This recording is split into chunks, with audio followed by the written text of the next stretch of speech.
My wife and I have been together for more than 5 years, leading what many would consider an ordinary life. We focused on building our careers, had our fair share of arguments, and always managed to reconcile. We were a relatable couple, devoid of any major complications. My work occasionally demanded business trips that took me far and wide, but it never crossed my mind that such a tale could unfold in my own life. Infidelity was something I had only heard about, but never suspected within my own marriage. I never noticed any signs that would raise suspicions. Life carried on as it always had, until one day when I embarked on another routine business trip expected to last around 5 to 7 days. I bid my wife farewell, kissed her goodbye, and set off. In that moment, however, something inside me clicked. I don't know if you believe in a sixth sense, but at that very moment, it felt like something was off. Perhaps it concerned her. Throughout the entire trip, I was filled with an unexplainable tension, experiencing occasional bouts of panic. Irritability consumed me during the flight, leaving me in a state of disarray. When I finally arrived at my destination, I dialed Olya's number. "Hi, baby, I've arrived," I said. "Hi, baby, I'm here. Everything's fine. How are you?" came her response. There was a momentary pause, and then she continued, "Oh, by the way, I'll be home earlier today. They let me off from work." "That's great," I replied, trying to maintain composure. "Can we talk tonight?" she asked. Of course, I assured her. "I'll be at the hotel around 9 o'clock. "Yeah, sure, I'll be waiting," she replied, and we ended the call. The entire conversation provided some relief, calming my racing thoughts. Though brief, it somehow alleviated the tension that had gripped me earlier. Having settled into my new surroundings, I arrived at the worksite and familiarized myself with the details. I took the contract, intending to study it more closely. By evening, around 9 o'clock, I found myself in the hotel room, ready to make the call. However, my heart sank as no one answered after several rings. Uneasiness crept back in, an unfamiliar sensation. After 10 rings, a thought crossed my mind: something must be wrong. Attempting to calm myself, I considered the possibility that my wife might have fallen asleep or become occupied with something. But the unease persisted, prompting me to call again after half an hour. Still, there was no response. In an attempt to gain some clarity, I decided to contact her friend and inquire about Olga's whereabouts. I called Alenka, hoping she might have some information. "Hi, Alan. Do you know where Olga is?" I asked. "Hey, she's at work. Where else would she be?" Alenka responded. "I haven't been able to reach her on the phone," I explained. "Oh, Kirill, she left her cell phone at my place," Alenka revealed. "Understood. Thank you.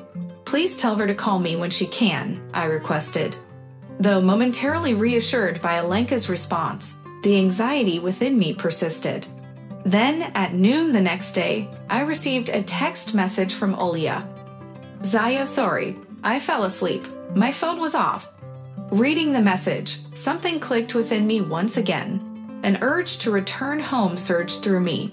Swiftly rearranging my schedule and rescheduling a few meetings, I hastily purchased the first available ticket and boarded a flight back home. It seemed irrational, but an inexplicable feeling compelled me to act immediately. Stopping by my wife's workplace, I inquired about her. The boss informed me that she had taken a personal leave due to not feeling well, leaving work early. Confusion and random thoughts began to cloud my mind. In that moment, I decided to contact Alenka once more for additional clarity. "Hi, Alan. Where is Olga now?" I asked, hoping for a different response. "Hi again. She's at work. Where else would she be?" Alenka reiterated. "I can't reach her on the phone," I confessed. "Oh yes, Kirill. She left her cell phone at my place," Alenka reiterated. "Thank you for letting me know. Please ask her to call me when she can," I said, unable to shake off the growing unease. As I drove home, my mind was consumed by a whirlwind of thoughts, and an overwhelming sense of anger enveloped me.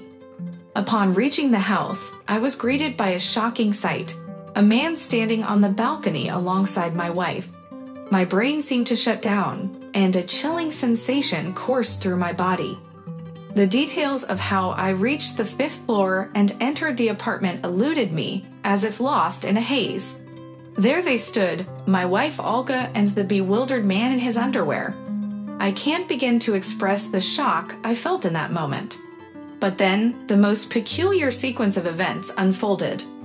I stood there, gazing at them, while the man hastily scurried towards the balcony, attempting to escape.